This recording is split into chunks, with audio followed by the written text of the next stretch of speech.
Hola, hola amigos queridos, ¿cómo están ustedes? Gracias por acompañarnos un día más. Estamos con Magdalena Mervilá, a quien saludamos de inmediato. ¿Cómo estás, Magdalena? Gusto saludarte. Muy bien, Chetito, ¿cómo estás tú? ¿Cómo están todos ustedes? Espero que todos estén bien en sus casas. Ahí estamos, muy contentos como programa, porque esas cosas yo hace rato que dejé de mirar mucho el rating, ¿no?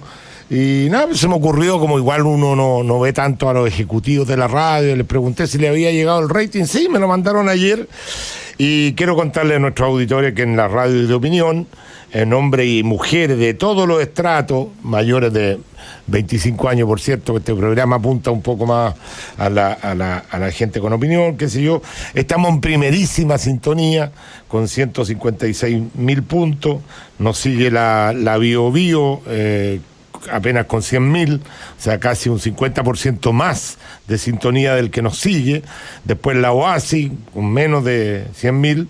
La Cooperativa, también con menos puntaje. Después Tele 13, ya Tele 13 Radio con menos de 60.000. Y la Duna con un poquito más de 30.000, que son las radios de opinión. Entonces estamos en materia de opinión en primerísima sintonía, casi un 50% más de sintonía del que nos sigue, lo cual es un honor, y solo agradecerle a nuestros auditores la fidelidad. Y esto demuestra, Magdalena, que el mensaje que tenemos nosotros no es tan impopular, o a lo mejor es impopular y la gente quiere escuchar cosas impopulares. Porque si yo creo que puede ser impopular o no, pero somos simpáticos, eso es lo que pasa. No, es que yo creo que, claro, uno siempre está tratando de hablar con la verdad y tratando de abrirle los ojos a la gente, y a veces no dice cosas muy populares, pero la gente le gusta escucharla igual, quiere saber cuál es la opinión. Claro, cuando uno dice, oye, el 10% era una mala alternativa frente a la otra, la gran mayoría del país está desesperado por recibir recursos. Obviamente que no le gusta mucho escuchar lo que estamos diciendo, pero escucha los argumentos de por qué lo estamos diciendo. Argumentos que hoy día tienen mucho más peso cuando vemos que un grupo de senadores está promoviendo que nos tiraron un dulcecito del 10% y ahora se quieren quedar con el 90%. El robo del siglo que le hemos llamado, y ojalá prime la cordura y ojalá la gente se levante, porque fíjate que no quiero ser mal pensado, pero hay gente que piensa en todo. Me explico, un 30% de chilenos sacaron todo su ahorro, o van a sacar todo su ahorro, ¿no es cierto? Son 30 personas que van a estar en favor de este nuevo proyecto. ¿Por qué? Porque si no tengo un peso de ahorro, ¿por qué me voy a preocupar de que me quiten mi plata? Que se la quiten a los otros y con esa plata me den a mí. O sea, es una estrategia perfecta. Pero hay un 70% de chilenos que todavía van a tener ahorro ahí, que tienen que salir con fuerza a defender su plata, porque este es un robo. Esto es lo que siempre ha querido la izquierda, apropiarse de su fondo. Así que vamos a tener tiempo para hablar de eso más adelante, Magdalena. Sí, bueno, lo habíamos dicho y eso es importante recordar, porque hay veces que uno dice, yo lo dije, no, pero a ver, esto se sabía desde el principio, que iban por los ahorros previsionales. Yo siempre cuento y hablo desde la historia, si esto ha pasado muchas veces, la ambición de parte de los que ejercen el poder político, y sí, cuando decimos los políticos, sí, la política, los políticos, y ha sido siempre así en la historia, siempre andan buscando dónde está la plata. Y en la historia han acusado de herejía, por ejemplo, para que tú sepas, Checho, durante el siglo XIV la institución más importante de la cristiandad eran los templarios. Sí. Y los templarios eran los banqueros de la historia. Sí, claro. Y muchos reyes estaban endeudados con ellos. Y el rey de Francia los acusó de herejía, porque en el siglo XIV, si tú querías sacar a alguien del camino, lo acusabas de herejía. Hoy día que te acusen de hereje puede ser hasta cool. Pero en esa época era algo que pasabas a un tribunal que no era permanente, que era el Tribunal de la Inquisición, y en el medio del juicio, que además el juicio fue tremendo, fue lo más, podríamos decir en buen chileno, chanta, fueron cambiando los testigos, cambiaron las acusaciones, y el juicio nunca tuvo resolución, y el rey lo que quería era quedarse con la plata de los templarios. Así que efectivamente eso se ha hecho muchas veces en la historia. ¿cuántos reinos expulsaron a los judíos de su reino? ¿Y por qué los expulsaban? Porque se querían quedar con la plata. O sea, si eso ha pasado siempre. Bueno, hoy día son los fondos de pensiones y no hay nada nuevo bajo el sol, y siempre querían el 100%. Decidieron dar el 10% a la gente, vistiéndose de oveja, diciendo que es por el bien de las personas. Sabemos que el proyecto no era bueno, pero sabemos que la gente está desesperada, como bien tú lo dices, pero ahora van por el 90%. Pero siempre quisieron ir por el 90%. Sí, siempre bueno, quisieron ir por querían el 100%. Es fácil después de la guerra ser general, pero nosotros aquí lo venimos diciendo hace mucho tiempo y nos tildaron de que estábamos haciendo campaña del terror, que esto era simplemente una cosa así, y ahora empiezan a mostrar la careta, a sacarse la careta, a salir del closet y a mostrar sus reales intenciones. Amigos, ayer en el calor del análisis del cambio de gabinete, quiero contarles que tuve algunas expresiones que se pueden haber prestado para mala interpretación y las quiero aclarar, porque a mí no me gusta el ataque personal a las personas, perdonen la redundancia. Pero yo dije que lo que quise decir en el fondo es que si efectivamente el cambio de gabinete, que me pareció bueno, el presidente lo que quería hacer era calmar los ánimos al interior de Renovación Nacional al llevar al senador Alamán y al llevar al diputado Desbordes al ministerio, y por otro lado enrielar al disco Los Desbordes, que estaba yendo en dirección distinta a la de la Alianza. Me parecía que era una falta de respeto para las Fuerzas Armadas. Y se puede haber interpretado como que yo menosprecio a Mario Desbordes como persona o como en su calidad de ser humano, qué sé yo. Jamás ha sido mi intención, y ustedes saben que cada vez que me he referido a él he dicho que lo admiro como persona, su esfuerzo, no es una persona que venga de la élite, sino que salió con su propio esfuerzo de carabinero. Dije que a lo mejor lo podía hacer bien como carabinero, conociendo un poco más a los uniformados, pero que me parecía una falta de respeto en el sentido de que no se nombra un ministro de Defensa para arreglar un problema político interno. Hay mucha gente detrás de ese ministerio, muchos profesionales. Entonces dije, esta es una nueva falta de respeto del presidente hacia los militares, que hace rato que el presidente sabemos que no le ha hecho gestos ni a los policías ni a los militares. Al contrario, siento más bien que este presidente lo ha amarrado de mano en todo lo que ha sido el orden público. Así que ayer le mandé un audio al ministro de Defensa, Mario Desbordes, haciéndole esta misma explicación. No me contestó nada, no sé si lo habrá escuchado o no lo habrá escuchado, a lo mejor tiene muchas cosas en su WhatsApp. Espero que lo haya escuchado.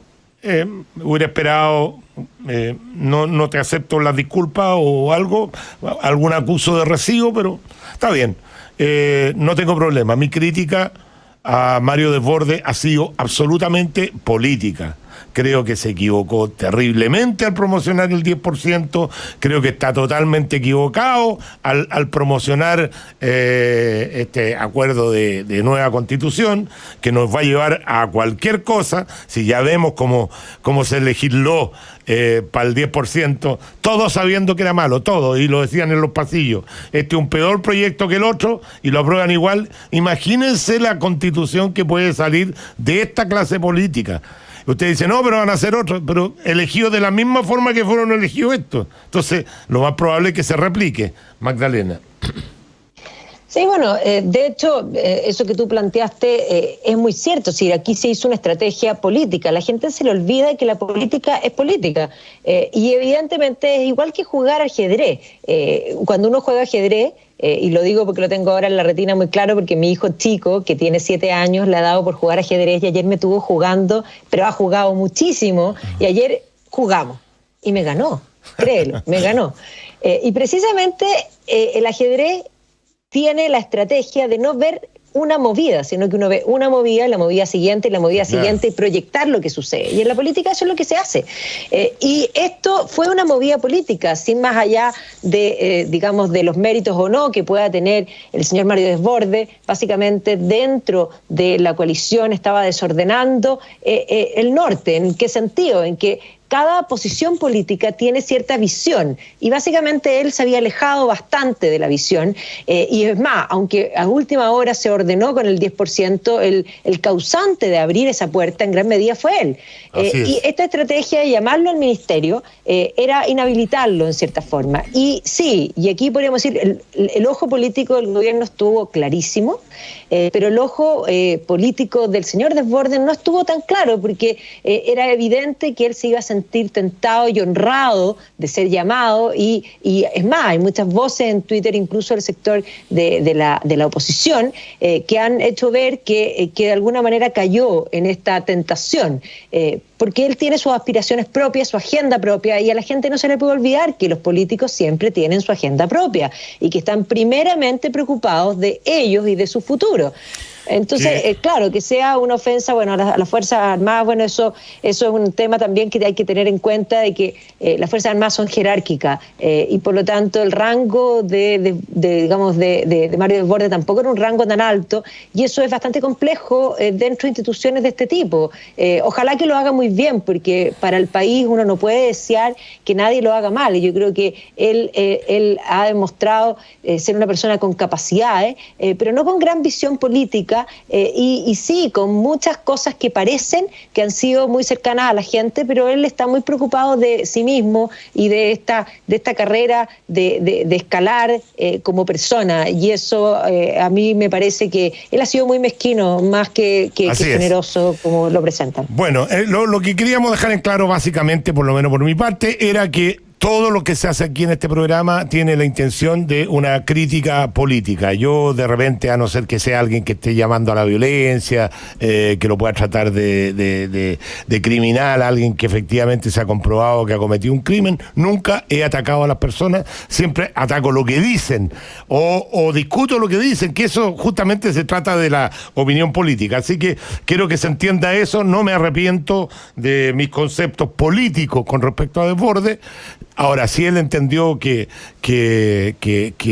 lo menospreciaba como persona, no tiene nada que ver con eso. Al contrario, repito, yo lo sigo admirando a él.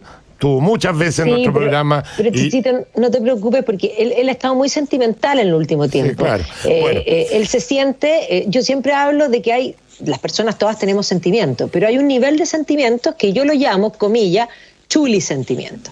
El chuli sentimiento es aquel que no tiene racionalidad de ser. ¿Ya? Él estaba muy ofendido porque en uno de los videocolumnas que hace, por ejemplo, la Tere Marinovich, lo había llamado pelotudo. Y entendamos que llamar a alguien de pelotudo es decirle que fue poco inteligente en algo y no tiene nada más allá. Y él se ofendió hablando de ella como alguien de ultraderecha y comparando ese epíteto con la violencia callejera. O sea, a ver, ¿de qué estamos hablando? Que alguien te diga pelotudo, es más, uno lo dice constantemente, cuando uno ve algo que tiene un sinsentido, y cuando digo que tiene un sinsentido, es que tiene poca racionalidad, uno dice, y la palabra pelotudo usó una palabra en argentino, porque habría usado la palabra en chileno. Tenemos la palabra en chileno habría sido un huevo. Sí, tenemos que irnos a la pausa. A la vuelta, queridos amigos, hay toda una polémica con los casinos que van a demandar, parece, al gobierno chileno. Vamos a ver de qué se trata esta polémica. Tenemos a uno de los principales abogados que más conoce de casino en Chile, que un poco está haciendo las veces de representante de la Asociación de Casinos, para que nos cuente de qué se trata esta demanda, cuál es el conflicto que hay. A la vuelta de la pausa.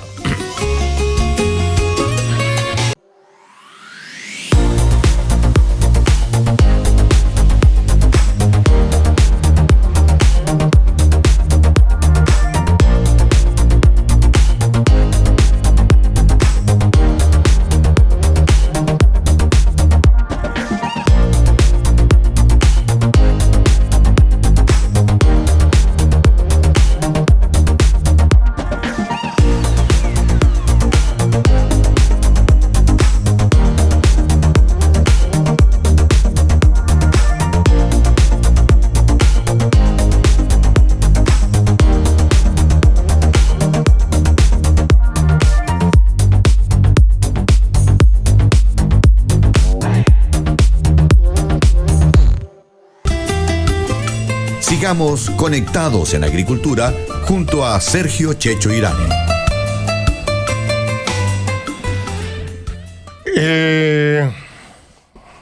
A ver. Marco Rau dice, señor Irane, usted señaló que en su programa que solo denotan en lo político, sin embargo, ustedes trataron de vieja, como vieja de mierda, a Michelle Bachelet. ¿Eso fue también político? Cero consecuencia usted. Marco Rau, mándame el audio donde yo trato de vieja de mierda a Michelle Bachelet y te pago 5 millones de pesos. ¿Ah? Te lo ofrezco aquí delante de todo el mundo. ¿Hasta cuándo con las mentiras? Yo no he tratado jamás a Michelle Bachelet. Si algún panelista en este programa se da esas licencias, cada uno es responsable de lo que diga. Yo personalmente, y critiqué en ese momento justamente ese término. Así que no me vengas a mí a poner cosas en mi boca, porque ustedes están acostumbrados a mentir, porque algo queda de las mentiras. Y yo estoy cabreado de que a mí me metan en mentiras. Me han inventado entrevistas enteras con puras mentiras. Así que basta ya, yo ya no soy el mismo de antes. Yo ya no tengo la misma paciencia de antes. No voy a aguantar que comunistas de porquería a mí me vengan a mentir, weón. O a meter mentiras. Así que vamos a empezar a ser un poquito más claro. Tú dices que yo he tratado de vieja mierda a Michelle Bachelet, tráeme el audio o demuéstrame que yo la traté de vieja mierda y te pago 5 millones de pesos y renuncio a la radio. Así de fácil. Eso es hablar con la verdad. Que te cueste algo decir las estupideces que dicen. Yo me hago responsable de lo que digo y si me equivoco pido disculpas. Y si me interpretaron mal pido disculpas también. Pero no miento para demostrar mis puntos de vista. Cosa que es una práctica habitual dentro de la extrema izquierda en Chile. Ya, dejémoslo hasta ahí nomás porque qué culpa tiene el invitado de mi enojo. Se ríe la Magdalena. Pero es que ¿sabes lo que pasa, Magdalena? Esto ya es 20 años, no son los 30 pesos, son 30 años. 30 años que uno viene escuchando mentiras permanentemente. Bueno, habíamos hablado de que hay toda una polémica con la industria casino en Chile. Están descontentos porque parece que se le está aplicando una ley que no fue lo acordado. Todo esto lo va a aclarar un excelente abogado de la plaza, uno de los que más sabe de casino, es abogado de uno de los grupos de casino más importantes en Chile, pero hoy día está siendo además como vocero en esta discusión de la Asociación Chilena de Casino. Me refiero a don Ricardo Abdala, presidente además de Abdala y compañía, un prestigioso estudio de abogados, donde yo tengo mi oficina, digo, por cualquier conflicto de interés que pueda haber. Pero como esto ha salido en todos los diarios, le pedí, me dijo, no hay que ver que yo vaya a tu programa, por favor, porque creo que es una noticia muy importante. ¿Cómo está, mi querido Ricardo? Hoy me estaba riendo, buenos días, Checho, me estaba riendo primero con la tremenda presentación y a su vez quería preguntarte a quién vamos a demandar, porque pucha que te vi enojado. Sí. Entonces, no vamos a demandar a nadie. Después. No vamos a demandar a nadie. Es que dejé de fumar, estoy más irritable y ya a esta altura de mi vida, ya como no tengo mucha paciencia para aguantar mentiras tras mentiras. Pero no es el tema, tranquilo. Ofréceme los 5 millones de pesos al estudio y nosotros te representamos. Ok. Mucha plata. Ya, está bien. Oye, Ricardo, cuéntame un poquito qué es lo que está pasando con la industria casino, que esta semana hemos visto incluso que algunos inversionistas extranjeros están anunciando que irían al CIADE, que este organismo internacional. ¿Qué tan grave es esto? A ver, cuéntame de qué se trata. Mira, gracias Techo por la invitación. La verdad que lo que está ocurriendo es gravísimo, porque en definitiva el gobierno o la autoridad no está respetando la certeza jurídica en Chile, no está respetando las reglas de juego, en definitiva, por los cuales los inversionistas extranjeros en el año 2005 invirtieron en el desarrollo de grandes inversiones. Invirtieron $1.500 millones en 24 casinos para fomentar además el desarrollo, el turismo regional y municipal. Sí, porque de un tiempo a esta parte los casinos al final no era solamente un casino, sino que además se tenían que comprometer a hacer un hotel, con restaurantes, con un centro de entretención, para darle un impulso turístico a las distintas regiones, ¿no? Efectivamente, y gracias por esa reflexión, porque en concreto no son salas de juego, sino son megaproyectos, es solo mirar Monticello o hotel, arenas, piscinas. ¿Y cuál es el conflicto, oye? El conflicto es que se le entregó una licencia a los casinos por 15 años y toca renovar estas licencias en el año 2023. Y no están respetando las reglas del juego por las cuales fueron invitados a invertir y quieren aplicar una modificación de la ley que hubo para los casinos municipales. Y en concreto se traduce que hoy abren un proceso de licitación que se abrió anteayer, hoy incluso salió publicado en el Diario Oficial, cuando debiera hacer esto 6 meses antes de que venzan las licencias. Eso estamos hablando recién desde 2023, y fundamentalmente quieren aplicar un concurso donde prima la oferta económica, el sobre cerrado, quién pone más plata para el pago de impuestos. Cuando nosotros se nos invitó a participar mediante el concurso que se llama concurso de belleza, que gana el mejor, el proyecto mejor, y se nos entregó un derecho de renovación preferente. Entonces, ¿cuál es el punto y el reclamo? Además, que las inversiones se miraron a 30 años porque había una gran opción de renovar. Entonces, es imposible pensar que estos megaproyectos y estas grandes inversiones se pueden recuperar en 15 años. Pero no entiendo lo que están peleando los casinos, perdona que tengo que hacer un poquito de abogado del diablo. O sea, si yo llamo a una nueva licitación, obviamente que me voy a preocupar de que la mejor opción, la que me dé más plata, se lleve el casino, ¿o no es así? O sea, tú tienes que el llamamiento a una licitación tiene que ser respetando el marco jurídico, y el marco jurídico que se estableció cuando nos invitaron a participar y cuando tú invitaste a participar a los inversionistas extranjeros fue que en la renovación, cumplidos los 15 años, se te entregaba un derecho preferente, y bajo el sistema de licitación de que gana el mejor proyecto. Hoy se aplica una ley que te invita a participar mediante cuál es la oferta económica más alta para que se te adjudique. Entonces, ¿qué pasa, Chicho? Aquí tú entras dentro de que el sobre que más paga gana cuando no es la norma que se te aplicó y se te invitó a participar, y además puedes caer en ofertas temerarias. O sea, vas tú, pones el monto que quieras y ganas. Oye, entonces, perdona la ignorancia, porque uno no está tan metido en este tema, pero no acaba de haber unas licitaciones que prácticamente se declararon desiertas, o sea que no le fue muy bien con esta nueva ley al gobierno en las licitaciones. Tengo entendido que... Efecto. ¿Ah? En efecto, Chicho, tú te estás refiriendo a las licitaciones de los casinos municipales, sí, que pasaron de municipales a ser regulados por la ley 19.995, que en primer lugar es justamente el procedimiento que se pretende aplicar ahora, el de las ofertas económicas, que no vino ningún inversionista, que simplemente participaron en Joy Dreams, que eran los mismos que ya tenían sus propios casinos, o sea, no hubo ningún incentivo. Y tú mismo estás diciendo, hubieran licencias desiertas, y además todos sabemos lo que ha ocurrido lamentablemente con Enjoy, que cayó en un procedimiento concursal y no puede cumplir con lo que se comprometió respecto a aquellas licencias que se adjudicó. Ahora, pero acá lo grave, Chicho, ¿sí? Perdón, sí, dime.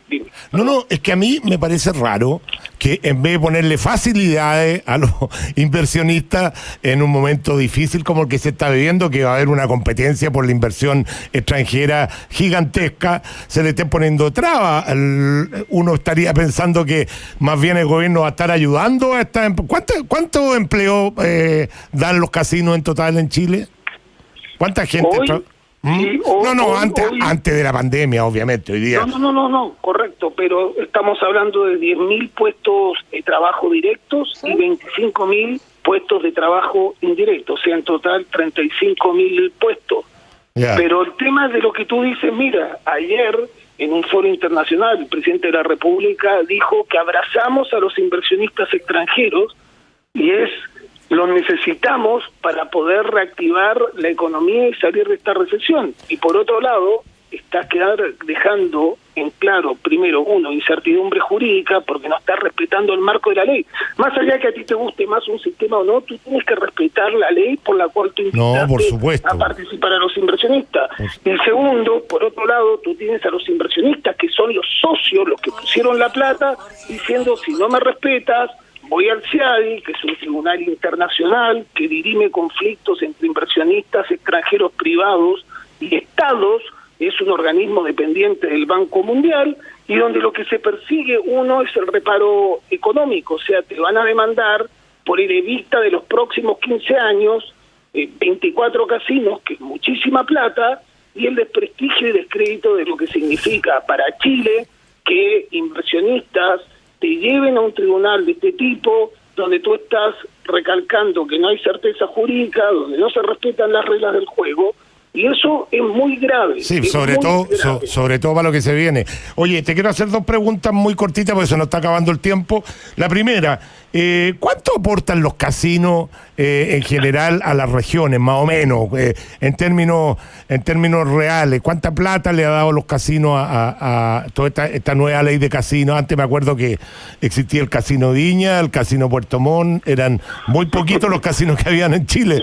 Eran 7 casinos municipales. Bueno, hoy hay bastante más, son creo que 31 si no me equivoco, pero mira, la pregunta en concreto es la ley 19.095 que creó 24 casinos, ha aportado más de $1 billón de pesos en impuestos, y hay 2 impuestos específicos, 10% que va a la municipalidad y 10% que va a la región, en base al impuesto, en base a la recaudación del juego. Oye, por último, yo conozco mucho al ministro de Hacienda, que me imagino que es el ministro finalmente por el cual, el paraguas el cual acoge a los casinos, que es una persona súper racional, súper pro inversión y qué sé yo. ¿Ustedes no han pedido hablar con él? ¿O quién está a cargo de esto? ¿Hay un ministro, un subsecretario? ¿Quién se preocupa de esto? Mira, aquí está el ente regulador, que es la Superintendencia de Casino y Juego, y por otro lado el subsecretario de Hacienda, que es el subsecretario Moreno. ¿Y en qué parada están ellos? Buena pregunta. Yo siempre hago buenas preguntas, siempre. No tienen para qué reforzarlo. Siempre hago buenas preguntas. Oye, saca tu conclusión. Ya. Aperturó un proceso de licitación que nosotros no estamos de acuerdo, que no se podía aperturar conforme a la ley que fuimos invitados, y junto con eso, en forma muy extraña, mandó un comunicado, o sea, apertura un proceso y manda un comunicado a la industria que, sin perjuicio de haber abierto este proceso ilegal, que lo estimamos nosotros, estamos dispuestos a conversar con la industria. Es como que te invitan a conversar, Checho, con la pistola sobre el escritorio. Sí, sin embargo, estamos abiertos a escuchar, estamos abiertos a buscar una solución, pero siempre sobre la base de la legalidad, siempre que se respete, ¿no es cierto?, a los inversionistas extranjeros y se cumpla con lo que Chile se obligó y contrató. Porque de lo contrario iremos a tribunales internacionales y también los operadores locales irán a los tribunales chilenos, y eso es muy malo para todos, todos. Cuando usted vaya a atacar a Chile a los tribunales internacionales, yo me cambio de oficina, señor, porque no quiero que lleguen a esa instancia. Quiero mucho a mi país y el país necesita mucha plata ahora para que les ganen plata más encima. En todo caso creo que va a primar la razón y van a llegar a un acuerdo, porque en todo sentido parece que lo lógico hoy día es apoyar a los casinos que están funcionando, que lo han pasado mal. Me imagino los casinos con la infraestructura que tienen, la inversión que tienen, estar 6 meses parados es para quebrar a cualquiera. Ya hemos visto como algunos han mostrado sus números financieros y están pasándolo muy mal. Así que yo estoy seguro que va a primar la ¿cómo que se llama? La razón, la racionalidad. Estoy convencido que el ministro Briones es una persona racional, que va a entender la situación, así que ojalá que no se tenga que llegar a esa instancia, mi querido Ricardo. Le doy 30 segundos para que se despida porque se nos fue el tiempo. Nada, gracias por invitarme. Tal cual, todos esperamos, ¿no es cierto?, que prime la razón, que se respete la ley y que podamos tener un espacio para que ser escuchados, se suspenda, ¿no es cierto?, este procedimiento. agradecerte. Puedes saludar a Magdalena Mervilá, que está al aire con nosotros, que yo me entusiasmé con la entrevista y no le pregunté si quería hacer alguna pregunta, Magdalena, tú, o no, o te quedó claro. No, ¿cómo estás, Ricardo? Me queda muy claro y sí, me llama la atención que en el contexto, como dice Checho, que estamos, en que necesitamos más inversión y que evidentemente para que haya inversión se necesitan reglas claras. Por eso es tan impresionante que estemos viviendo este momento, no solo en este caso puntual respecto a los casinos, sino que la incertidumbre de las reglas del juego no son precisamente claras para invitar a ningún inversor en el contexto político del país. Este es un caso específico que muestra cómo de alguna manera, cuando las reglas no están claras, efectivamente las inversiones se ven complicadas y sobre todo que hay inversiones que vienen de antes, que en el caso de los casinos, pero también hay que pensar en las futuras. Así que ojalá que las reglas estén claras porque eso es lo primero para poder jugar un juego, si no, no hay opción. Puede ser hasta una oportunidad para el gobierno a través de este conflicto que tiene con los casinos y los inversionistas extranjeros mandar una señal clara que no van a cambiar las reglas, que Chile va a seguir siendo un país con reglas claras, que fue lo que le dio la inversión que ha tenido este país. Este país no pasó del último lugar de Latinoamérica a ser de los primeros por obra y gracia del Espíritu Santo. Fue justamente porque habían reglas claras, porque se le respetaba al inversionista sus inversiones, etcétera, etcétera. Suerte, mi querido Ricardo, y que les vaya muy bien y ojalá, como te digo yo, lleguen a un acuerdo con este tema. Checho, gracias Magdalena, un placer, y solamente un muy cortito. Mira, los inversionistas, los empresarios, tanto locales como internacionales, siempre asumen riesgos al invertir, y eso es parte, ¿no es cierto?, del ADN de un empresario.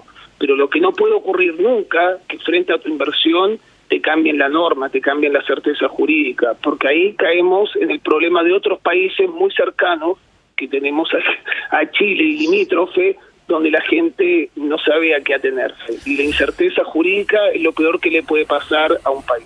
Gracias por todo. Y apóyense en los alcaldes y en los intendentes, que estoy seguro que ellos los van a defender, porque ha sido un aporte para las regiones desde el punto de vista del apoyo financiero que hacen los casinos. Ya, nos vamos a la pausa. Gracias, Ricardo, que te vaya bien.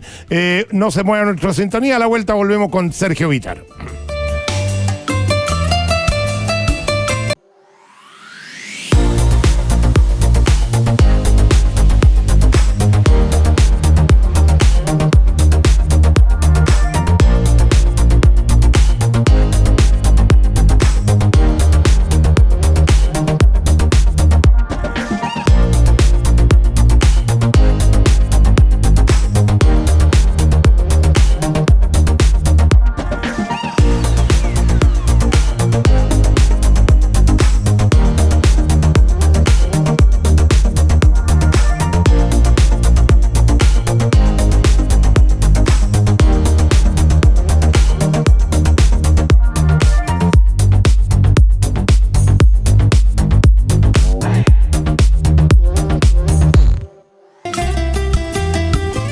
Sigamos conectados en agricultura junto a Sergio Checho Irane.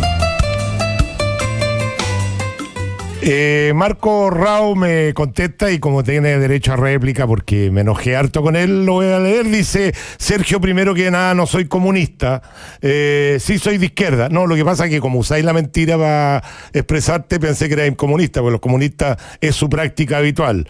Segundo, dice que leí mal el mail, que mi comprensión lectora claramente dijo que lo habían tratado, nunca puse que usted la trató, pero estamos hablando de mí. Entonces, no se hagan listo conmigo. Finalmente termina: jamás recibiría dinero suyo, ya que no debe ser bien ganado. Sí, la verdad es que tienes toda la razón. Me lo gané en la trata de blanca y pasando no es melatonina. ¿Cuál es la que usa Breaking Bad? ¿Cómo se llama lo de...? Metanfetamina es lo de Breaking Bad. Sí, no, tengo un laboratorio de droga y ahí me he ganado la plata yo, Marco Rao. Todo el mundo puede saber dónde me he ganado la plata. Están todos los eventos a la vista, todos los programas de televisión a la vista, todos los programas de radio que he hecho. Me encantaría saber de dónde ganáis tú la plata. Ya, dejémoslo ahí nomás. No estoy con ganas de seguir soportando mentiras y acusaciones falsas. Estamos con Sergio Vitar, que es mucho más serio, que va a poner la pausa en esto. Los años le han dado una sabiduría que pone la pausa, me va a calmar Sergio Vitar.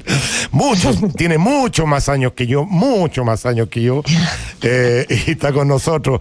Mi querido Sergio Vitar, ¿cómo está usted? ¿Qué le pareció? Vamos, entremos al tiro al terreno chico, el cambio de gabinete.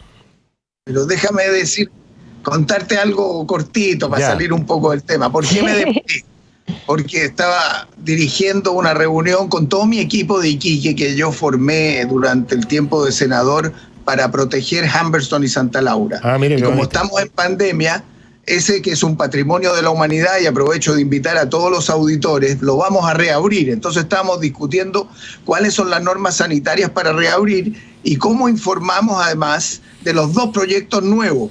Una casa del yodo que hemos estado restaurando, hace poquito inauguramos el Museo del Salitre, y luego la casa del hospital antiguo que había en Humberstone, lo estamos restaurando también con apoyo del Consejo de Monumentos Nacionales. Entonces estamos revisando todo aquello y quiero contarlo porque ha sido un esfuerzo enorme de 30 años de ir restaurando lo que es un patrimonio cultural chileno de La Pampa, bien importante, social, político, económico, y hay mucha gente de edad que está yendo, que estudió ahí, y entonces hemos querido salvar eso para el futuro y para los niños, los estudiantes que van allá. Así que por eso me demoré un poquito, pero no quería dejar de contarlo para Muy bien. Oye, ya que pusiste ese tema, que la Magdalena nos dé una pincelada rápido así, ¿qué significa todo eso en la historia? ¿Qué significa qué significó para Chile ese lugar, digamos? Bueno, la verdad es que yo no he estado en Humberstone, así que feliz de ir. Ojalá, Sergio, en algún minuto, pueden ir. Pero me imagino que tampoco estuviste en la batalla de la Concepción, pero sabéis de qué se trata, si eres historiadora. No, por supuesto, eso es lo que voy a decir. O sea, yo no he estado, pero sé perfectamente que es una ciudad completa, lo llaman como una ciudad fantasma, porque hay que entender que durante el siglo XIX el norte de nuestro país se convirtió en un lugar, y ya que estábamos hablando de inversiones extranjeras, donde extranjeros invirtieron profundamente. El norte era básicamente inglés, o sea, cuando nosotros hablamos del señor North, era considerado el rey del salitre. Todos estos inversores a nivel mundial que de alguna manera echaron a andar la explotación de recursos naturales en distintos países, se catalogaron en distintas partes como los reyes o sea, en todos los países hay un rey de algo, pero aquí teníamos un rey del salitre, y efectivamente nuestro país vivió en gran medida de este salitre y tuvimos un gran esplendor durante el siglo XIX. Es más, hay que entender que para la Exposición Universal de 1889 en París, la que construyó la Torre Eiffel, Chile llevó su propio pabellón, que es hoy día el Museo del Artequín, que después lo trajimos de vuelta, o sea, teníamos plata para llevar, para poner nuestro stand, para traerlo de vuelta, y eso hay que dimensionar que todo esto era en barco, o sea, la abundancia de los recursos y de la producción del norte. O sea, pensemos que en ciudades como Iquique, celebridades de nivel mundial, actrices como la Sara Bernard, por ejemplo, que era conocida en Europa, la más famosa de todas las actrices, vino a hacer obras aquí en Iquique. O sea, el norte tenía un esplendor económico importantísimo. Pero eso se terminó para la Primera Guerra Mundial, cuando los alemanes inventaron el salitre sintético, y básicamente eso llevó a preguntarnos por qué no habíamos podido seguir este camino de desarrollo, y es más, el propio Pinto habla de Chile un caso de desarrollo frustrado, porque habíamos puesto todos los huevos en una sola canasta. Y cuando la canasta se rompió, básicamente el país perdió ese curso que había iniciado. Y el siglo XX va a ser un siglo muy duro, y por lo tanto volver a iniciar este camino hacia el progreso, que ha costado tanto, porque efectivamente es algo, lograr la diversificación, que es algo que hoy día Chile tiene, porque claro, el cobre dice en la billetera de Chile, pero lo que hoy día del PIB depende del cobre, no es tanto como lo era en los años anteriores. Y si uno mira Codelco, por ejemplo, lo que produce como tal, también dentro del PIB, hemos logrado una cierta diversificación. Pero esa historia, ese menos mal, de ese esplendor. Menos mal que no lo conocíais, Magdalena, porque si hubieras conocido el lugar, te tomáis todo el programa dando la explicación. Pero muy completa, muy completa la clase de historia, de verdad, muy completa. yo no estaba en esa litrera, pero ver los lugares donde se vendían y es más, los cementerios. A mí una de las cosas que me encantan son los cementerios, porque los cementerios cuentan muchas cosas. O sea, yo estaba en el norte en algunos cementerios y además el clima preserva las cosas de un modo fascinante. O sea, yo encuentro que ir a Humberstone deberíamos hacer, Sergio Vitar, ahora le digo, podríamos, ya que cuando tengan esto inaugurado, podríamos hacer un programa, un capítulo de viaje en el tiempo en Humberstone. Estaría feliz. Qué bueno. Sergio. Tenemos una página web que tiene historia, tiene con drone, hemos tomado la visión del conjunto, porque como tú bien decías, el año 13, los alemanes inventan el salitre sintético, pero en la guerra no se pudo usar y Chile siguió vendiendo y no se pudo usar porque los barcos ingleses y norteamericanos bloquearon las rutas. Entonces los alemanes no podían venderlo y el salitre se vendió para hacer pólvora durante la guerra. Entonces eso aguantó. Pero ya el año 60, cuando el Estado lo adquiere, la cosa no da para más y se cierra. Y todavía hay gente que pertenece a mi corporación, a mi fundación, que son mujeres que estudiaban en los colegios de Humberstone y de Santa Laura. Y lo hemos ido restaurando y está muy lindo. Así que yo con todo gusto te invito, Magdalena, y a todos los que nos están escuchando, apenas esto se reabra, vale mucho la pena porque es parte de nuestra historia y nos ha costado mucho. Yo he presidido esto desde el año 95, que lo formé hasta ahora, y entonces ha sido un esfuerzo enorme para que fuera reconocido por la UNESCO. Tú sabes que es Patrimonio de la Humanidad. En Chile hay 5 patrimonios de la humanidad, que son, yendo del sur al norte, las iglesias de Chiloé, Rapa Nui, Suel, Valparaíso, y después tenemos el norte, o sea, son 5, y ha sido hecho con esfuerzo de los propios pampinos, y yo lo organicé ahí, y es de una de las cosas que me produce más orgullo de lo que he hecho por mi país, es restaurar ese patrimonio para que quede para los demás. Muy bien, la música indica que nos vamos a las noticias. A la vuelta tendremos un bloque más político para poder hablar de la contingencia, pero interesante igual escuchar esta hora en la cual participa Sergio Vitar y el agregado histórico que le ha dado a esta hora Magdalena Berbila. Vamos con Jessica Castañeda al departamento de prensa para que usted quede bien informado y volvemos.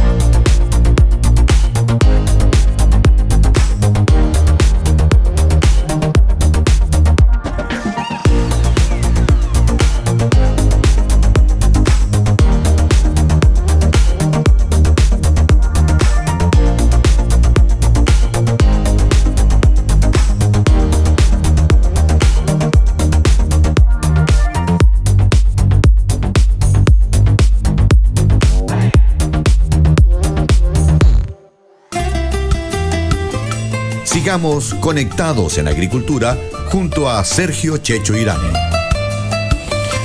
Así es, estamos conectados con ustedes, queridos amigos, ustedes que nos han dado nuevamente la primerísima sintonía, ahora con una distancia increíble en radio de opinión, con prácticamente un 50% más de sintonía de la radio que nos sigue, así que eso nos llena de orgullo de saber que nos escucha mucha gente, muchos auditores. Oye, Sergio, ¿Sí? Checho.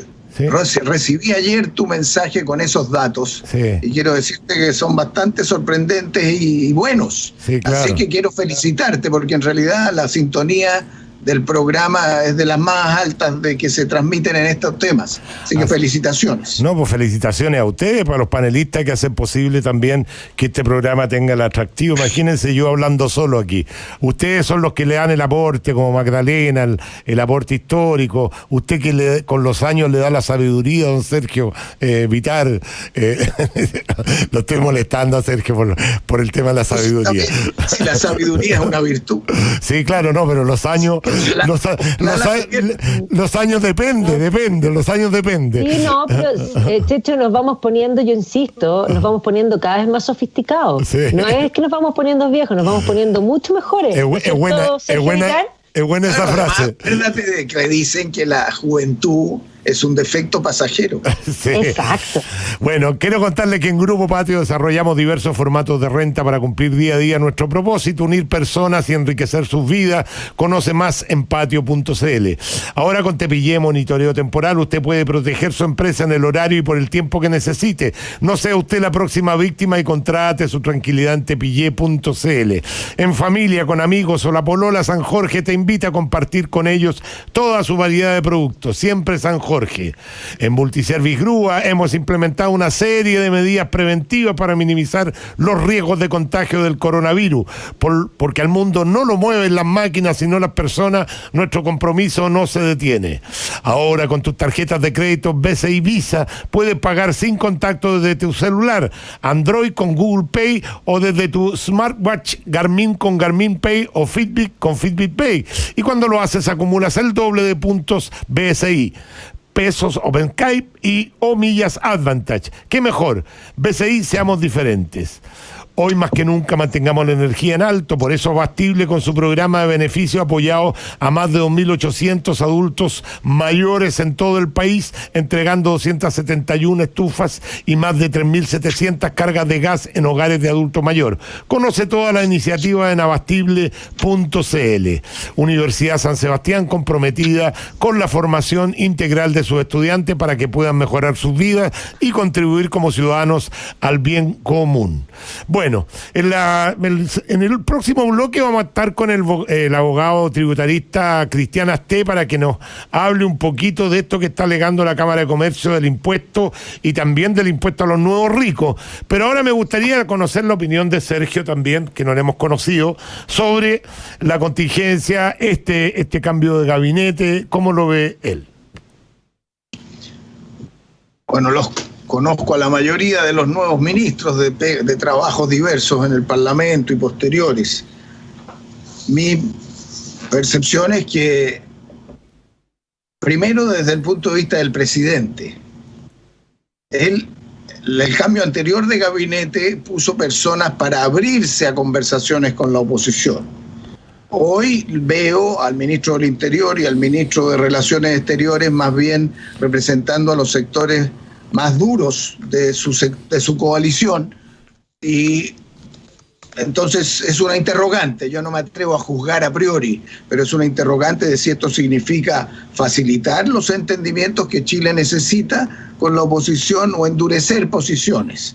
Ahora, por otro lado, son dos personas que tienen una experiencia parlamentaria larga, y la experiencia parlamentaria también enseña a hablar, enseña a buscar fórmulas, a encontrar soluciones para resolver los problemas del país. Entonces tenemos que valorar ambas posiciones. Lo segundo, también desde el punto de vista del presidente, es que ha tratado, tal vez cualquiera de nosotros habría hecho lo mismo en esas circunstancias, de afianzar su coalición. Su coalición estaba mostrando y muestra síntomas de desgaste importante, pero con divisiones fuertes en Renovación Nacional, y también estaban surgiendo fuertes divisiones dentro de la propia UDI, que normalmente ha sido un partido bastante más cerrado, más compacto. Y cuando algunos diputados y senadores de esos partidos se suman al 10%, entonces generó una sacudida mayor. Entonces, lo que ha hecho el presidente al traer a Alamán y Desbordes, que representan las distintas posiciones dentro de Renovación Nacional, y afirmar con Pérez, una persona más cercana a la conducción que hace la UDI, claro, él reordena su coalición, y con eso entonces lo necesita. Un presidente para gobernar bien necesita una coalición sólida y necesita mayoría en el Congreso. No lo tiene lo segundo, pero puede afirmar lo primero. Sergio, esa es mi primera reacción al sentido de sus movidas. Ahora, te quiero hacer una pregunta, porque aquí hay... Cuando se habla de uno de los más duros de la coalición, ¿tú no crees que para enfrentar... Porque claro, hay dos miradas, un ministro del Interior... puede ser duro para relacionarse con su adversario político, o puede ser duro para controlar la violencia y el Estado de Derecho en el país.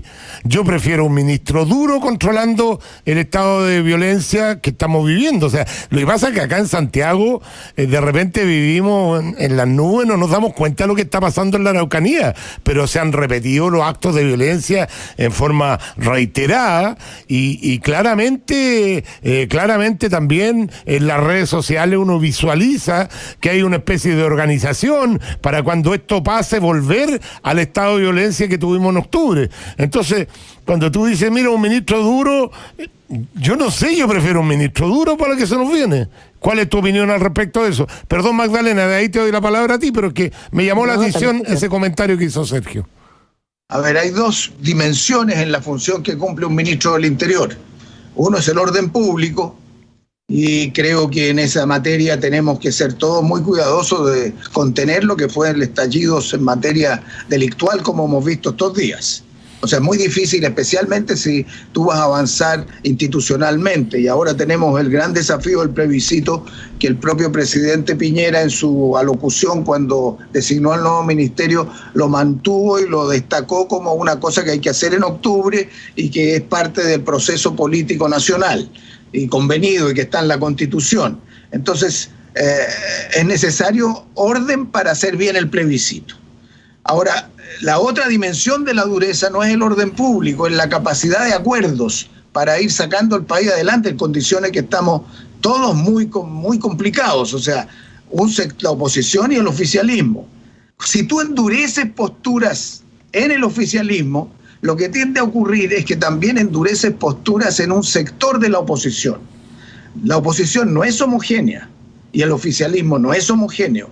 Y lo que siempre tenemos que evitar para que una democracia funcione bien es evitar las polarizaciones. Entonces, en eso hay que tener también cuidado y tenemos que ir viendo espacios de conversación para arreglar el tema de la reforma de las AFP, que yo creo que es el punto principalísimo que está, y luego un plan de empleo, que creo que también es principalísimo para abordar en los próximos meses. Magdalena. Bueno, a ver, yo creo que tiene razón Sergio de que aquí se ordenaron las fuerzas al interior, porque pero hay una cosa clara, más que poner a alguien del sector que tiene las visiones claras, que sería el caso de Pérez, que algunos lo han calificado de duros, pero tengamos claro que el país ya viene viviendo hace rato una situación de bastante polarizado. Y básicamente quien fuese a quien pusiese, aunque tuviera las características, van a haber esas voces que van a encontrar que no les gusta, que no les parece. En fin, yo creo que aquí el manejo político es lo que se necesita hoy día, y en eso vamos a ver, ojalá que Pérez lo haga muy bien, pero sin duda necesitamos tener orden para poder mirar todo el futuro, porque sin orden, como veíamos recién, no solamente por lo que representa la violencia, sino que porque si no hay reglas claras, tampoco vamos a poder construir. Yo estoy de acuerdo con Sergio que ahora hay que ver un plan de empleo a futuro, pero hay que buscar cómo reactivar la economía, porque el desempleo va a ser el gran problema. Si antes pensaban en octubre que la situación social y económica era mala, hoy día va a ser mucho más mala. Por lo tanto, lo que se necesita es aquí mirar con futuro, el inmediato, el mediano y el largo plazo, porque cada cosa que se haga tiene consecuencia en esas tres dimensiones. Entonces, sí, la tentación de tomar medidas de corto plazo que sean populistas, que es lo que ha estado reinando en este momento, que evidentemente gana el aplauso, y muchos de los políticos lo que están buscando básicamente es el aplauso inmediato, porque están pensando en el corto plazo y en ellos mismos, que son sus elecciones. Entonces, hay que pensar que todo es como un organismo, o sea, tiene una es multisectorial, tiene multidisciplina, digamos, no es una sola cosa, sino que tiene efectos colaterales que son múltiples. Entonces, eso es lo que hay que pensar. O sea, hoy día, ojalá que podamos y que se puedan los políticos y que todas las personas podamos poner al país primero y a los problemas que se van a venir, que son reales y son muy serios. Y hay que ver cómo sacar al país adelante, porque eso es lo que importa. Oye, escuchaba atentamente y guardé silencio a Sergio Vitar diciendo se necesita orden público para el plebiscito. Por cierto, pero se necesita orden público para el desarrollo de un país, se necesita orden público para las elecciones que se vienen, se necesita orden público para que los comerciantes, los emprendedores, las empresas, los trabajadores puedan trabajar tranquilamente y en paz. O sea, el orden público pareciera ser que hoy día el plebiscito para un sector importante del país es lo más importante. Yo personalmente creo que es lo menos importante. El plebiscito no le va a cambiar nada a la gente. O sea, yo voy a seguir gritando para que no lo sigan engañando. El plebiscito no va a cambiar ninguno de los problemas que tiene la gente. La gente va a tener problemas de hambre cuando salgamos de esta pandemia, porque no va a haber trabajo, porque no va a haber empleo, porque la economía va a estar destruida. Eso van a ser los problemas de la gente. Y eso no se arregla mediante una ley. No se arregla mediante una ley que en el plebiscito. Vuelvo a repetir. En la Constitución de Bolivia dice que Bolivia tiene que exigir derecho al mar. Es una orden que tiene el presidente de la República. Cada presidente tiene que hacer algo, porque si no lo pueden acusar constitucionalmente. O hacerle algún juicio o algo para que justifique que él está cumpliendo la Constitución. No todo lo que se escriba en un papel se va a hacer realidad. Y de verdad, querido amigo, nada, ninguno de los reclamos que la gente alegó durante la delincuencia desatada que hubo en nuestro país, tiene que ver con la Constitución. Ustedes vieron cómo ahora se acaba de arreglar el tema del 10% sin necesidad de hacer una nueva Constitución, hicieron una reforma constitucional y punto. Pueden hacer las leyes sin necesidad de un plebiscito. Pareciera ser que Chile va a ser otro país cuando se cambie la Constitución. No estoy para nada de acuerdo. Le doy derecho a réplica a Sergio porque tenemos que ir a la pausa, así que para que él dé su opinión al respecto también. La salida para Chile hoy día, a mi juicio, estoy dando mi opinión personal. Sí, yo di la mía. Por parte de este gobierno, en lo que le queda, que son 15, 16 meses hasta las elecciones próximas, un plazo para abordar 3 materias, a mi juicio, que darían más estabilidad para lo que va a seguir. 1, la reforma a las AFP, que constituyen un núcleo de preocupación ciudadana muy amplia y que puede, y el proyecto de ley está en el Congreso, se han hecho las observaciones, eso se debiera sacar rápido, que va a tener un fondo solidario que empareje, que ayude para que las diferencias entre mujeres y hombres, entre generaciones y entre los que sacan más y menos, y para que los que jubilen tengan lo mínimo para comer, que hoy día no se tiene. 2, a ver el tema del plebiscito de manera que todos los chilenos participen con tranquilidad y se sientan ser parte de lo que va a venir. Y lo tercero es un plan de empleo que estábamos mencionando recién. Yo he trabajado con el Instituto de Ingenieros, el Consejo de Políticas de Infraestructura, tuvimos una reunión de exministros de Obras Públicas donde también el ministro Moreno está coordinando un grupo, pero eso es vital porque vamos a tener que hacer un puente hasta que se reactive. Puede haber un periodo que el 20 y el 21 que requieran de un esfuerzo especial, privado y público, en materias con pequeños caminos, desbancamiento de tranques, reforestación, capacitación, obras municipales, obras de vivienda, y con eso entonces llenar ese vacío. Así que ese punto creo que el gobierno está formando y debiera formar un equipo para hacerlo bien. Eso es vital. Muy bien. Oye, voy a leer un mail a raíz de lo que estábamos conversando para presentar a nuestro invitado posteriormente. Buenas tardes, Checho. A raíz del 44% del retiro de la AFP, Sergio Vitari y todos los políticos de izquierda y algunos de derecha se han mandado unos discursos tremendamente desgarradores sobre la situación económica que estamos viviendo los chilenos, que incluso hasta al padre Hurtado se le deben haber caído sus lágrimas. Sin embargo, su proclama por el pueblo y para el pueblo se le acaba cuando se toca el tema del plebiscito, y ahí no les preocupa en lo más mínimo los problemas del pueblo y para el pueblo, con tal de darse un gustito. No tienen empacho en gastarse 25.000 millones de pesos porque no destinan esa plata para los problemas del pueblo y por el pueblo. Saludos cordiales, Marcos Manuel Merino Achurra. Bueno, ya está tirado están tirados los dados ya, el plebiscito va a hacerse. Solo le diría a Marcos Manuel que yo escuchaba el mismo argumento cuando se hizo el plebiscito del 88 y cuando se quiso hacer elecciones, hicimos elecciones para terminar con la dictadura. La democracia cuesta dinero y entonces decían mejor sigamos con una dictadura porque es más barato. Yo creo que ese tipo de argumentos que... Sí, pero estás comparando dos cosas totalmente distintas. Hoy día estamos en democracia. Hoy día estamos en democracia y estamos con la constitución de Ricardo Lagos. Hay elecciones, todas las elecciones cuestan dinero. Entonces, hay que hacerlo lo más eficiente posible, pero ese argumento no es un argumento democrático. Bueno, vamos después podemos conversar. Tenemos al invitado, esperando al invitado. Le pedimos disculpas a Cristian Asté, que lo hemos estado corriendo porque estos programas son así. En realidad son programas dinámicos y está con nosotros uno de los mejores tributaristas que tenemos en Chile. Lo pasamos a saludar de inmediato. Cristian Asté, ¿cómo estás, Cristian? Gusto saludarte. Un gusto saludarte a ti también, Checho, y al resto de los invitados que están ahí contigo.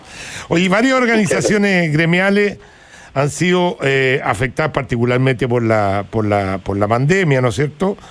Como es la Cámara de Comercio, que agrupa restaurantes, hoteles, comercio, y han reclamado que la reforma que se supone apoya a las pymes no lo hace con la indicación que envió el Ejecutivo para la reactivación económica. ¿Eso es así o no? Cuéntame un poquito esta polémica que se está generando. Lamentablemente es así. Y esto obedece lamentablemente a una historia que hay que explicar para poder contextualizar. Cuando se envió el proyecto de reforma tributaria destinado a modificar el régimen que había impulsado o establecido el gobierno de Bachelet, que fue una propuesta de campaña del gobierno de Piñera, se demoró harto rato en enviar el proyecto y uno de los ejes centrales del proyecto era la integración económica. Costó harto en la integración tributaria, perdón. Esto es que el impuesto pagado por las empresas pudiera hacer crédito contra el impuesto final de los dueños. Entonces, esta oposición. Luego de la crisis de octubre del año pasado, el gobierno cedió porque había mucha oposición, sin perjuicio de que había un acuerdo político en orden a aprobar la integración, pero como se produjo este estallido social que se atribuyó a la desigualdad económica, etcétera, se dijo, mire, va a haber integración, pero solo para las pymes, no para las grandes empresas. Yeah. Las grandes empresas van a tener un sistema parcialmente integrado, es decir, el crédito pagado por la empresa va a ser crédito contra el impuesto de los dueños, pero hasta un 65%. En el cambio, para los dueños de las pymes, el crédito va a ser 100%. Con esto se hace una diferencia entre las grandes empresas y las pymes. Sin embargo, luego, en el marco de la discusión parlamentaria, cuando asume el nuevo ministro de Hacienda, se logró consensuar con el gobierno... ¿Se logró qué? Perdón, ¿se logró qué? Es que está medio... ¿Perdón? Consensuar, ya. Claro. Es que está más o menos mala la comunicación, ya. ¿Y? Perfecto. Yeah. Se logró consensuar una batería de modificaciones tributarias. Y bueno, todos entendíamos, o por lo menos los gremios entendían que había integración para las pymes y no integración para las no pymes. ¿Y qué pasó? Pasó que Impuesto Interno dictó una circular, refería al impuesto adicional, y ahí dijo, mire, si una empresa es dueña de una pyme y la empresa no es pyme, el crédito que tiene de la pyme deja de ser 100% y pasa a ser 65%. Entonces ahí se despertaron las alarmas, porque pasa que los dueños de las pymes, hay un alto porcentaje, de hecho la Cámara de Comercio hizo un catastro de empresas pymes y cómo se conformaban las MIPYME y pyme. Entonces hay muchos dueños de pyme que son sociedades o personas naturales que se constituyen como empresarios individuales. ¿Y cuál es el problema? Que ellos, por ser sociedades o empresarios individuales que reciben utilidades de una pyme, no pueden ser pyme porque una condición para para ser pyme es que sus ingresos no provengan de retiro de sociedades, porque si provienen de retiro de sociedades en más de un 35% no pueden ser pymes. A ver, Cristian, sí. perdona, pero es súper enredado todo lo que nos estás hablando. Sí. En general es una cuestión bien técnica, pero a ver si te logro entender. Si yo tengo una empresa grande y además tengo una pyme, la pyme mía no voy a poder tener ese beneficio porque tengo una empresa grande, más o menos eso es. No es que sea grande, da lo mismo que sea grande, porque puede ser una empresa muy chica. Pero tus ingresos, si provienen de la pyme, el 100% de tus ingresos, como provienen de una pyme, tu empresa, aunque los ingresos que vengan de la pyme sean 15 millones de pesos, tu empresa no puede ser pyme.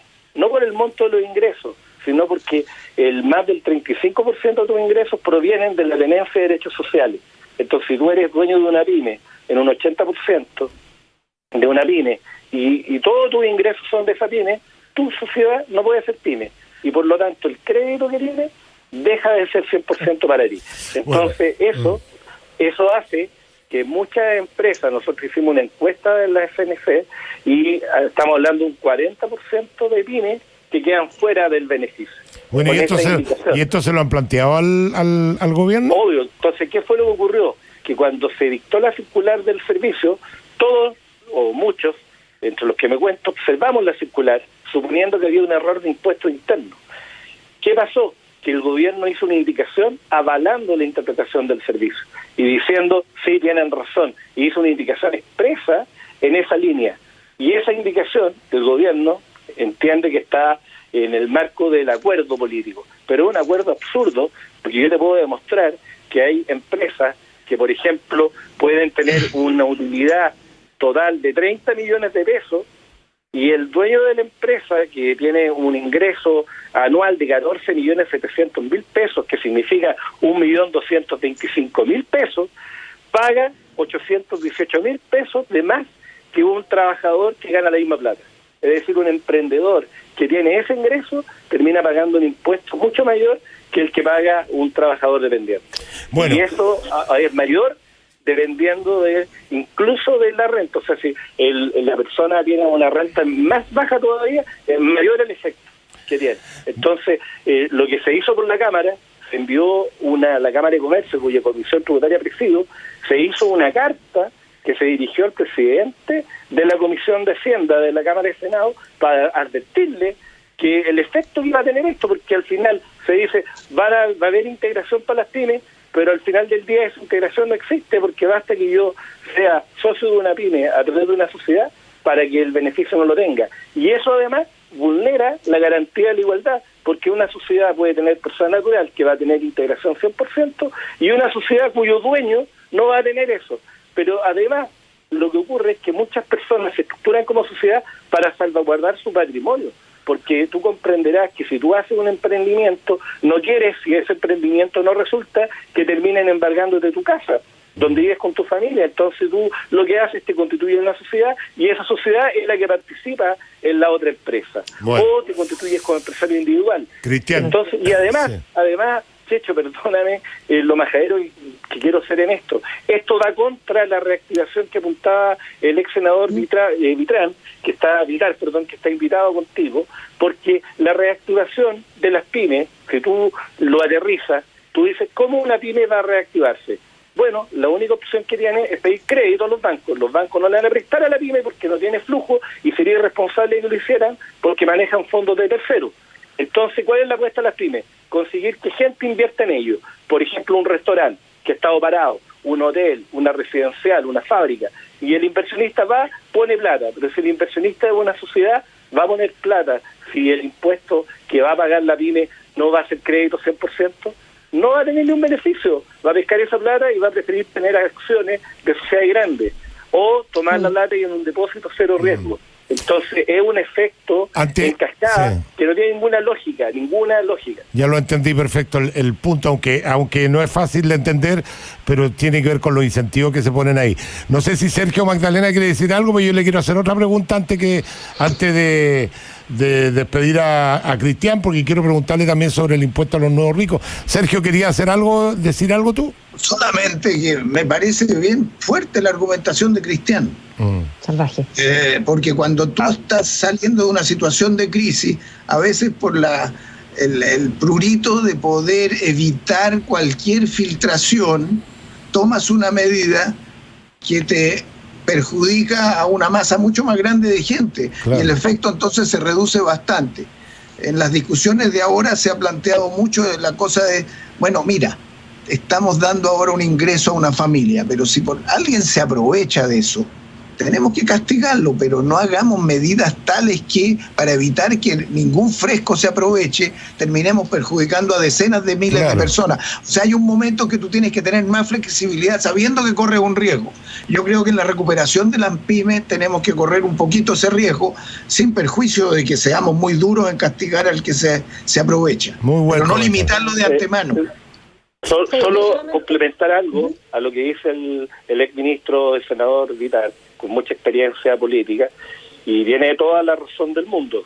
Lo que solo explicarle que las pymes, para poder ser pymes, tienen que tener ingresos 75.000 UF, y la normativa es bastante estricta para evitar que una empresa grande se cuele y se transforme en pyme.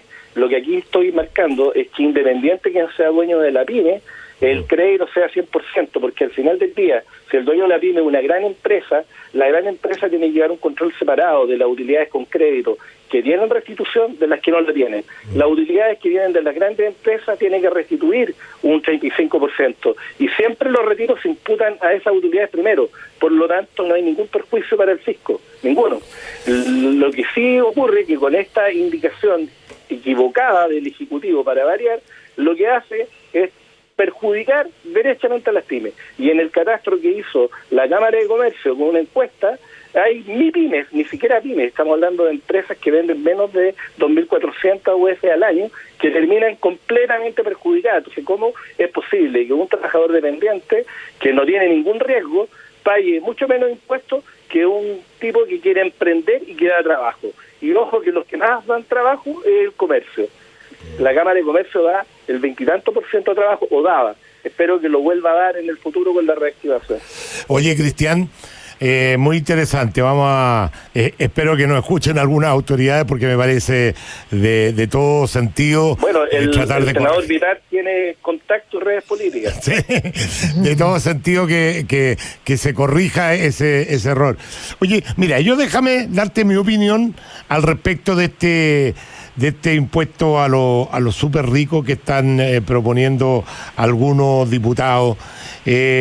Yo personalmente creo que sí, que los súper ricos pueden hacer un aporte adicional al país en un momento tan difícil como este, pero a mí me encantaría que fuese voluntario. Estaba leyendo un artículo que me mandaron de ¿cómo que se llama?, de Andrónico Luksic, que dice que, en el fondo dice que él está abierto, si se hace una reforma, un debate, ¿cómo que se llama?, con altura de mira, está dispuesto a abrirse a esto.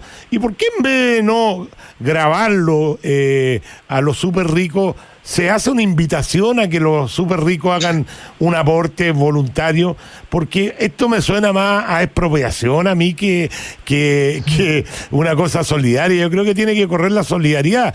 No sé, lo digo como una señal a todo lo que se nos viene, que vamos a necesitar inversiones, este tipo de obligaciones de última hora. Oiga, usted ganó plata, ¡pum! Además, es re difícil aplicar normalmente estos impuestos al patrimonio, porque finalmente a veces cuesta más la recaudación que lo que realmente se recauda. Me gustaría conocer tu opinión, Cristian Asté. A ver, tú has dicho varias cosas bien interesantes, Checho. Un tema que se puede evaluar son las donaciones. Que si tú donas, eso es gasto rechazado y es un ingreso no renta para el que recibe. La donación es una buena variable para beneficiar al que no tiene, o organizaciones que administran recursos y que los canalizan a los que menos tienen. Y eso puede ser voluntario, porque la donación es gratuito, un contrato gratuito, donde que no está recibiendo ningún beneficio por hacer la donación, y evidentemente las personas que tienen más patrimonio pueden estar dispuestos a hacer esa donación en el entendido que puedan rebajar de su base imponible. Ahora, la verdad que eso es un tema de cómo está planteándose, es un tema que tiene varias cosas complejas. Primero, tú sabes que en materia tributaria la iniciativa exclusiva le tenía el presidente de la República, también como la tenía en materia de seguridad social. Sin embargo, con el subterfugio de una reforma constitucional se hace una incorporación a la Constitución de normas transitorias, que fue lo que se hizo para la AFP. Y como eso resultó, ahora lo están replicando para que denominan impuesto al patrimonio, pero no es un impuesto al patrimonio, porque el patrimonio es el activo menos pasivo. Y acá es sobre el total de los bienes que una persona tiene. Y los bienes que una persona tiene no es el patrimonio, porque esos bienes pueden ser comprados con crédito. Por lo tanto, si tú le descuentas a los bienes, los créditos que tienen, la deuda, la diferencia es lo que tú en verdad tienes. Y si tú grabas los activos, y más encima en la forma que se está planteando, que me parece a mí ridícula, y de verdad que habla muy mal del Congreso, de la forma como está, que habla de que tú en 30 días el contribuyente tiene que pagar el impuesto. Para poder pagarlo, tiene que enajenar los activos. ¿Cómo va a pagar? No se puede pagar en especie. Bueno, eso demuestra que nunca en su vida han trabajado. Demuestra que entonces es ridículo, porque imagínate que tú tengas activos, te están grabando los activos, no el patrimonio, lo que es absurdo y que va contra cualquier lógica. O sea, tú le dices a un niño qué es lo que tiene, te va a decir, bueno, tengo esto menos esto, que es lo que le debo a la mamá, o lo que le tengo que entregar a mi hermano. Tengo 5 chocolates, pero de estos 5 hay 3 que son de mi hermano. Entonces, ¿cuánto tengo? 2. Si tú le dices a ese niño, no, te voy a quitar los 2, y le tienen que entregar 3 al hermano, lo va a dejar llorando. No sé si me explico. Sí, claro. No tiene ninguna lógica. Y además, le obliga para poder pagar, le fija un plazo de 30 días. Entonces tienen que salir a liquidar esos activos. Imagínate, acciones que están emprendadas. El banco les prestó la plata para comprar las acciones. Y tiene que, más encima, ahora pagar impuestos. ¿Dónde va a sacar la liquidez? Si una cosa es tener activos y otra cosa es liquidez. La va a salir a vender. Eso va a afectar el mercado de capital. Entonces, la verdad que este impuesto, de la forma como está planteada, es una aberración. Es un chiste. Sí, perdóname la expresión. Además vimos a los empresarios encabezados por Juan Sutil, que dieron un aporte importante de plata, podrían hacer un nuevo aporte, pero yo creo que todo esto debe ser en la onda de la voluntariedad y no de la obligación. Yo creo que es más complejo. Lo que pasa es que esto es para la galería. Sí. Uno puede armar cosas, y en Chile se paga mucho impuesto contra lo que dicen algunos, porque en Chile tú no tienes la retribución de otros países de la previsión y la salud. Eso son cargas que uno tiene que pagar, un 12% FP, más el ISAPRE, más si tú quieres mejorar tu ahorro, un ahorro previsional voluntario, adicionalmente la cotización adicional para el ISAPRE, los seguros que tienes que pagar, el IVA aquí un 19%, el impuesto único, las patentes. O sea, si sumáis todo lo que uno paga, preferiría que me dijeras que el 60% de lo que tú ganáis lo vaya a pagar, pero vaya a tener del Estado previsión, vaya a tener del Estado salud, vaya a tener del Estado educación. Se nos acabó, lamentablemente se nos acabó el tiempo, Cristiano. Otro día vamos a conversar más largo de la cantidad de impuestos que se pagan en Chile realmente, pero por lo menos nos ha dado luces de cuál es la opinión de un técnico, de los principales técnicos en materia tributaria que existe en Chile, como es Cristian Asté. Muchas gracias, Cristiana, muy amable. Muy amable tú también, Checho. Nosotros vamos, gracias y saludos a tu invitado. Sí, nosotros vamos a la última pausa y regresamos.